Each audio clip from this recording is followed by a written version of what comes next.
आपको इम्पोर्टेंट खबर बताते हैं। सेबी ने म्यूचुअल फंड इंडस्ट्री के लिए नियमों में बदलाव की घोषणा की है।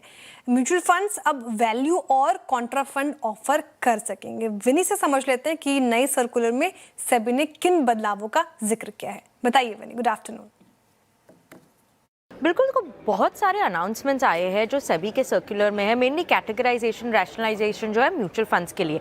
तो पहले इक्विटी की साइड की बात करते हैं। यहाँ पे क्या इंपॉर्टेंट मेजर चेंजेस आए हैं। वैल्यू और कॉन्ट्रा फंड दो होते थे। एएमसीज इसमें नॉर्मली पहले एक फंड में ही इन्वेस्ट कर सकते, अब चेंज क्या आ गया है कि एएमसीज दोनों फंड अभी ऑफर कर सकते हैं, वैल्यू फंड भी, कॉन्ट्रा फंड भी।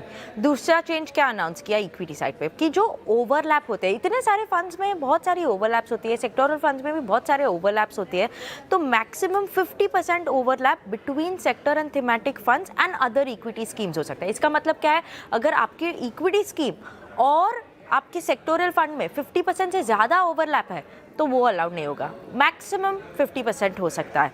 दूसरा चेंज क्या है, सेक्टर और थीमेटिक फंड्स की रिस्ट्रिक्शन से कहा गया है कि उन्होंने बोला कि आप जो सेक्टर्स या थीम्स डिसाइड करते हो वो कहाँ से होता है, तो वो एम्फी की जो अब हाफ ईयरली अप्रूव्ड लिस्ट आएगी उसमें से ये न्यू लॉन्चेस हो सकती है। फॉर न्यू लॉन्चेस इसमें से लिस्ट देखनी पड़ेगी, उनकी हाफ ईयरली लिस्ट एक आएगी कि ये सेक्टर्स में भी आप इसमें कर सकते हो, फंड खोल सकते हो, तो ये अभी ये रिस्ट्रिक्टेड लिस्ट आ जाएगी। इन लिस्ट में से ही और इन सेक्टर्स में से जो एम्फी ने डिसाइड किया होगा उसमें से ही फंड्स अपने नए फंड्स या सेक्टर थीमेटिक फंड्स कर सकते हैं।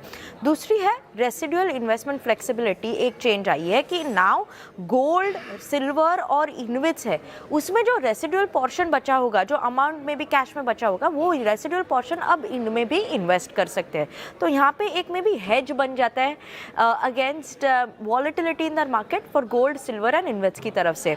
कंप्लायंस विंडो कितना है, 3 इयर्स का कंप्लायंस विंडो है। Existing schemes with more than 50% overlap है तो उनके लिए अभी भी 3 साल है। ऐसा नहीं है कि आज ही सब बंद कर लो, आज ही सब 50% से लोअर ला लो, वो सब नहीं है। 50% ओवर पीरियड ऑफ 3 इयर्स उनको ये मैंडेटरी चेंज जो है 3 इयर्स के टाइम पीरियड में ये एडजस्टमेंट करनी पड़ेगी।